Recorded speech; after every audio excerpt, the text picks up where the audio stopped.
Back to news bulletin లో breaking news చూస్తున్నాం. Visakha steel plant ఆస్తుల అమ్మకానికి RINL కేంద్ర ప్రభుత్వం రంగం సిద్ధం చేస్తోంది. విశాఖ స్టీల్ ప్లాంట్ కు సంబంధించిన 11 ఆస్తులను అమ్మకానికి RINL సిద్ధమవుతుంది. శంషాబాద్ విమానాశ్రయానికి పక్కన ఎకరం స్థలంలో ఉన్న steel plant guest house, marketing office sale చేయాలనుకుంటోంది. మరోవైపు ముంబై, ఢిల్లీ, బెంగళూరులోని కార్యాలయాలు ఆస్తులను కూడా 50 కోట్ల రూపాయలకు అమ్మేందుకు రెడీ అవుతోంది. ఇక హైదరాబాద్ లో ఉన్న స్టీల్ స్టాక్ యార్డ్ స్థలం 22 ఎకరాలు, చెన్నైలో ఉన్న 13.20 ఎకరాలను 475 కోట్ల రూపాయలకు సేల్ చేయడానికి రంగాన్ని సిద్ధం చేస్తుంది. ఈ మొత్తం ఆస్తుల అమ్మకానికి RINL కేంద్రానికి ప్రాతిపదికన పెట్టింది.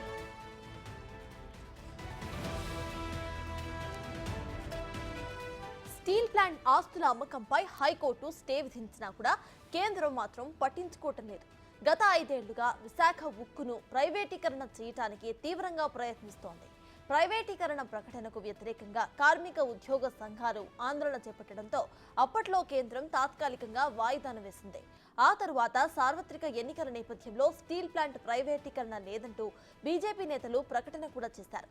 ఇప్పుడు ఎన్నికలు పూర్తి కావడంతో మళ్లీ స్టీల్ ప్లాంట్ అమ్మకానికి రెడీ అవుతుంది.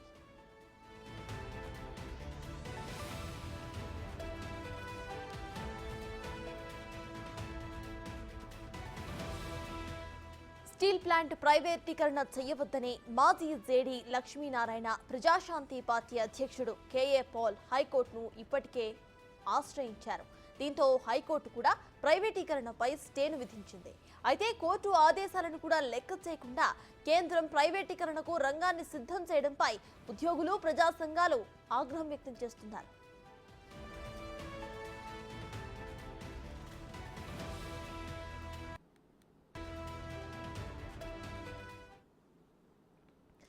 విశాఖ స్టీల్ ప్లాంట్ ప్రైవేటీకరణకు ఇక్కడ కేంద్ర ప్రభుత్వం రంగం సిద్ధం చేస్తోంది. ఇదే విషయంపై పూర్తి డీటెయిల్స్ మా ప్రతినిధి రాజు విశాఖ నుండి లైవ్ లో అందించడానికి సిద్ధంగా ఉన్నారు.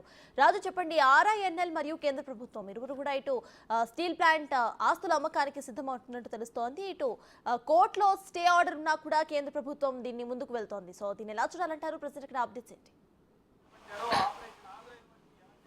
మోడీ రెండోసారి అధికారంలోకి వచ్చిన తర్వాత అటు విశాఖ స్టీల్ ప్లాంట్ని ప్రైవేటీకరణ చేస్తామని ప్రకటన చేసినప్పుడు విశాఖలో ఉన్నటువంటి స్టీల్ ప్లాంట్ ఉద్యోగులు, కార్మికులు, అదేవిధంగా భూములు ఇచ్చినటువంటి ఎంతో మంది నిర్వాసితులు వీళ్ళందరూ కూడా ఉవ్వెత్తున లేచి ఆందోళన చేపట్టినటువంటి పరిస్థితి ఉంది. ఇప్పటికీ దాదాపుగా 5 సంవత్సరాల నుంచి ఈ ఉద్యమాలు, ఆందోళనలు కొనసాగుతూనే ఉన్నాయి.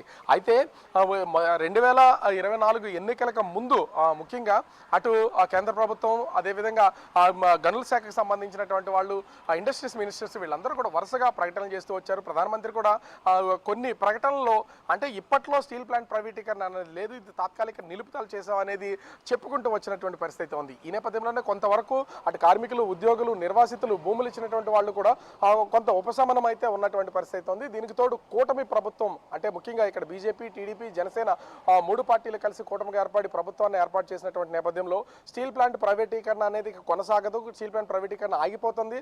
ఎందుకంటే ఇక్కడ ఉన్నటువంటి టీడీపీ కానీ, జనసేన కానీ అడ్డుకుని తీరుతారు. ఆ భరోసా ఉందనేది నమ్మకంతో ఇప్పటి వరకు ఉన్నటువంటి పరిస్థితి ఉంది. కానీ దీనికి భిన్నంగా ఇప్పుడైతే కనిపిస్తుంది, ఎన్నికలకు ముందు స్టీల్ ప్లాంట్ ప్రైవేటీకరణ లేదు, ఎన్నికల తర్వాత స్టీల్ ప్లాంట్ ప్రైవేటీకరణ జరుగుతుంది అనే ధోరణిలో కేంద్ర ప్రభుత్వం అవలంబిస్తున్నటువంటి తీరైతే కనిపిస్తుంది. ఎన్నికల నోటిఫికేషన్కి ముందు కూడా అటు ముఖ్యంగా చూస్తే విశాఖపట్నంలో విలువైనటువంటి భూముల్ని అమ్మకానికి పెట్టినటువంటి పరిస్థితి ఉంది. వాటి మీద ఇప్పటికే స్టే విధించినటువంటి పరిస్థితి ఉంది. అంటే నేరుగా స్టీల్ ప్లాంట్ని అమ్మకం చేయడానికి అవకాశం లేదు కాబట్టి, ఎందుకంటే ఇప్పటి వరకు ఒక పక్కన ఆందోళనలు జరుగుతున్నాయి, దీనివల్ల తీవ్రమైన వ్యతిరేకత ఉంది. అదేవిధంగా వేల కోట్ల రూపాయల బిడ్డింగ్లకి ప్రైవేటు సంస్థలు ఇప్పటివరకు ముందుకు వచ్చినా కూడా అది ఆ ప్రాసెస్ ముందుకు జరగనటువంటి పరిస్థితుల్లో స్టీల్ ప్లాంట్కి సంబంధించి దాన్ని ప్రాసెస్ అనేది వేగంగా జరగకుండా దాన్ని పూర్తి స్థాయిలో స్తంభింప చేయాలనే ఆలోచనలోకి వచ్చినటువంటి కేంద్ర ప్రభుత్వం RINL ద్వారా ఒక ప్రణాళిక అయితే చేసినటువంటి పరిస్థితి ఉంది. స్టీల్ ప్లాంట్కి సంబంధించినటువంటి విలువైన భూములు ఎక్కడెక్కడ ఉన్నాయో వాటిని ఐడెంటిఫై చేసి అమ్మకానికి చేస్తున్నటువంటి పరిస్థితి ఉంది. ఇప్పటికే అటు ఢిల్లీ, హైదరాబాదు, బెంగళూరు సహా ఇక్కడ ఉన్నటువంటి కొన్ని విలువైనటువంటి అంటే ఆ కార్యాలయాల్ని ఇప్పటికే 50 కోట్ల రూపాయలకి అమ్మకానికి సిద్ధం చేసినటువంటి పరిస్థితి అయితే ఉంది. ముఖ్యంగా ఢిల్లీలోను అదేవిధంగా హైదరాబాద్ శంషాబాద్ ఎయిర్పోర్ట్ దగ్గర ఉన్నటువంటి ఎకరం స్థలంలో నిర్మాణం చేసినటువంటి ఆ స్టీల్ ప్లాంట్కి సంబంధించినటువంటి ఆఫీసు అదేవిధంగా ఆ స్టాక్ యార్డ్ ఈ రెండింటినీ కూడా అమ్మకం చేయడానికి 50 కోట్ల వాల్యూతో ప్రకటన చేసినటువంటి పరిస్థితి ప్రతిపాదన చేసినటువంటి పరిస్థితి అయితే ఉంది. దీంతో పాటుగా 22 ఎకరాలతో హైదరాబాద్లో ఉన్నటువంటి స్టాక్ యార్డ్ని అదేవిధంగా చెన్నైలో ఉన్నటువంటి దాదాపుగా 13.2 ఎకరాలకు సంబంధించినటువంటి భూముల్ని మళ్ళీ వాటిని కూడా అమ్మకానికి పెట్టినటువంటి పరిస్థితి ఉంది. ఈ రెండింటి వాల్యూ కలిసి దాదాపుగా 475 కోట్లు ఉన్నాయి. మొత్తం వాల్యూ చేస్తే దాదాపుగా 530 కోట్ల వరకు వాల్యూ ఉన్నటువంటి పరిస్థితి అయితే ఉంది. ఈ భూములన్నింటినీ కూడా ఇప్పుడు అమ్మకాలు చేయాలి అనేది అరణ్యాల్లో కేంద్ర ప్రభుత్వానికి అయితే ప్రతిపాదన చేసినటువంటి పరిస్థితి అయితే ఉంది.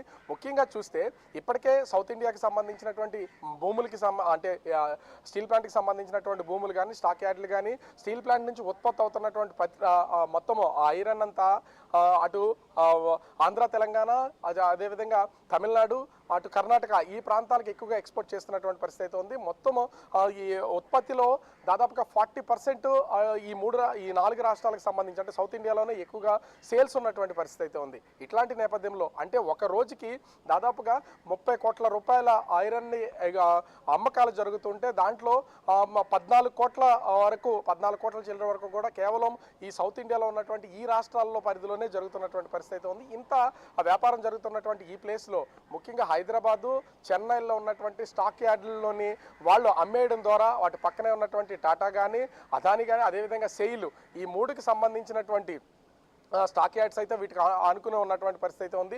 వీటిని ఈ స్టాక్ యార్డ్స్ని అమ్మేస్తే కనుక ఈ స్టీల్ ప్లాంట్కి సంబంధించినటువంటి ఐరన్ని మెటీరియల్ని వాళ్ళు స్టాక్ చేయాలంటే ఖచ్చితంగా ఈ ప్రైవేట్ సంస్థలను ఆశ్రయించి వాళ్ళ దగ్గర లీజు చెల్లించి వీళ్ళు అక్కడ స్టాక్ చేయాల్సినటువంటి పరిస్థితి ఉంది. ఉన్నటువంటి ఆస్తులను ఎందుకు అమ్ముకోవాలి, వాటిని అమ్ముకుని వేరే వాళ్ళ దగ్గరికి ఎందుకు వెళ్ళాలనేది ఇప్పుడు కార్మికులు అదేవిధంగా ఉద్యోగులు ముఖ్యంగా నిర్వాసితులు చేస్తున్నటువంటి ఆందోళన. ఇప్పటికే ప్రజాశాంతి పార్టీ అధ్యక్షుడు కేఏ పాలు మాజీ జేడీ లక్ష్మీనారాయణ ఇద్దరు కూడా కోర్టులో కేసేశారు. స్టే ఉన్నా కూడా కేంద్ర ప్రభుత్వం 6 నెలలు దీన్ని అమ్మే ప్రయత్నం అయితే చేస్తున్నటువంటి పరిస్థితి కనిపిస్తుంది. సత్తాస్. Right, thank you Raju.